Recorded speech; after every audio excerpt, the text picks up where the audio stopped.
Today is day 2, and I am now at the stage of my manifestation journey where I have decided to make the turn. I am proud to say that yesterday I nailed the day. I didn't take a step back. I did my day 1, and now here I am at day 2. And this is the part where you can feel a little bit lost in the forest. You know where you want to go and you know where you are, but how do you make the transition in the actual days? What do you use as the basis of your decision making in order to discern the path through the forest to your destination? What's worked best for me in my manifestation journey is that I have tried to visualize the destination and what the destination looks like and feels like, and then I've tried to follow the breadcrumbs of those feelings and that aesthetic through my actual day. Like walking around, I'll be like, oh, that looks like what I want, that looks like what I want, and it leads me closer and closer and closer to that final destination. I feel like it's a lot easier to see the negatives sometimes, especially when your life looks a lot like the old life that you don't want anymore. And so you get caught up, you walk around and you're like, oh, there's that rusty pipe, there's all the garbage, why can't people keep the earth clean? And you might be 100% right. And yet it does not help you get to a town that they keep cleaner, that they care about more, that is more aligned with your values, because you're just looking at the things and you're not doing anything about it. When you complain, you're not picking them up, you're not making your town any cleaner. And this is just kind of an example, but it's the same thing with your body. If you're just constantly grabbing at rolls and being like, oh, why isn't this going away? Why isn't this going away? Then you're fixating on it and you're focusing on staying in the old realm and you're putting all your energy there instead of being like, okay, how can I efficiently use my mental energy?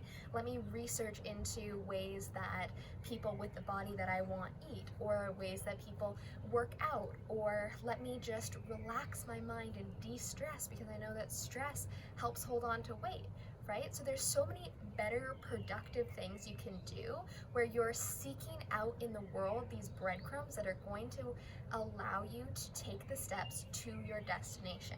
If you're just sitting in your destination looking around and complaining, you're not going to go anywhere. So what I like to do is I like to use selective sight. And I think the best way to describe it is that everything in your life, when you're walking around, should kind of be in a blur. You should be able to just ignore things that don't align with where you're trying to go. So my favorite colors are pinks and reds and greens and blues, and that is where I train my eyes to go to all the time. I train my eyes to only see pretty things, and everything else I just put a blur on. I just don't look. I just look at the pretty thing instead. If I'm walking and this is nice and this is ugly, I'm just gonna walk and look this way. And sure, maybe sometimes you stumble a little bit in the streets because you're doing that. That doesn't matter, right? Get a little bit better balance. But it's really important that you don't focus on the ugly or the negative. And just, you can do the same thing with people and their personalities and what they're saying to you. So like if someone's talking and you can hear an attitude, but in their voice, you can hear what it is that they're actually trying to say, just listen to what they're trying to say. Don't let their attitude set you off, right? If you know that someone's personality is 99% of the time, great. And there's that 1% of the time where they kind of suck to be around. Ignore it, and just focus on like the good parts of them.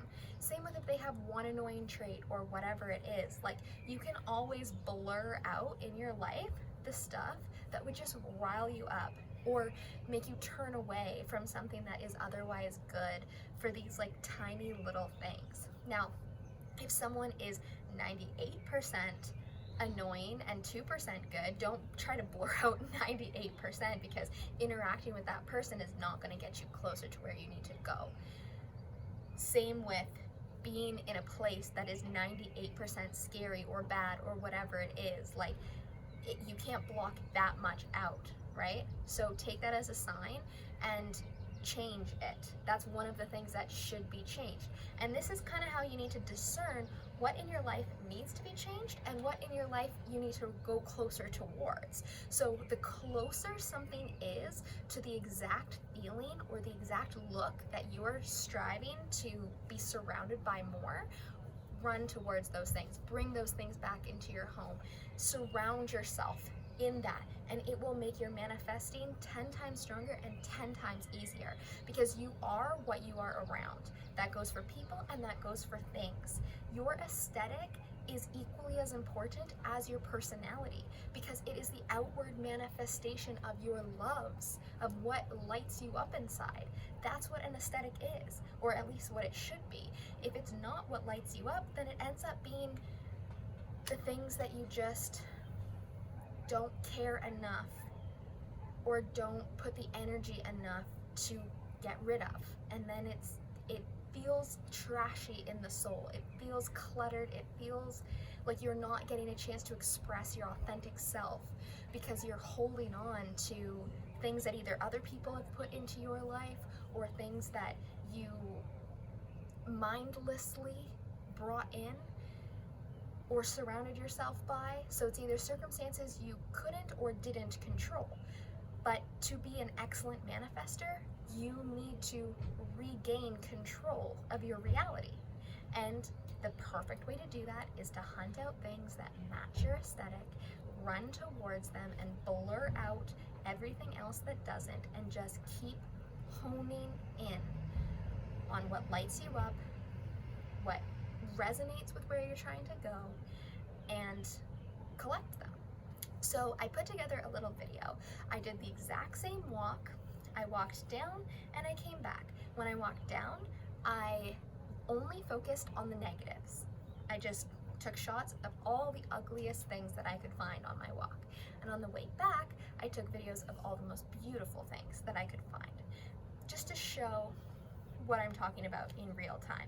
And now this is a great exercise, and I would recommend doing that to start training your mind to do it naturally. And to take it a step further, I think a really great way to take stock of what's already around you is, once you have your vision board done, go out into the world and do a video scavenger hunt.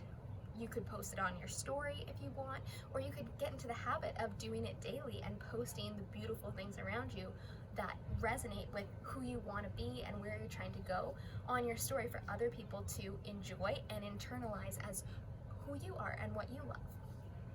And I think that that's a great way to walk through life, and I think it's a great way to consciously start aligning yourself with your destination. And then the manifestation will flow so much easier, because you've created the basis of you being the person that would have that thing. And if you have everything else from that aesthetic, why not have that final piece of the puzzle?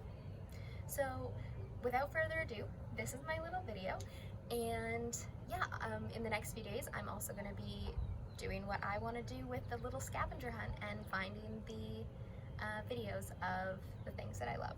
So if you do this exercise on anywhere, please tag me. I'd love to see it. And yeah, peace, love, and magic, guys.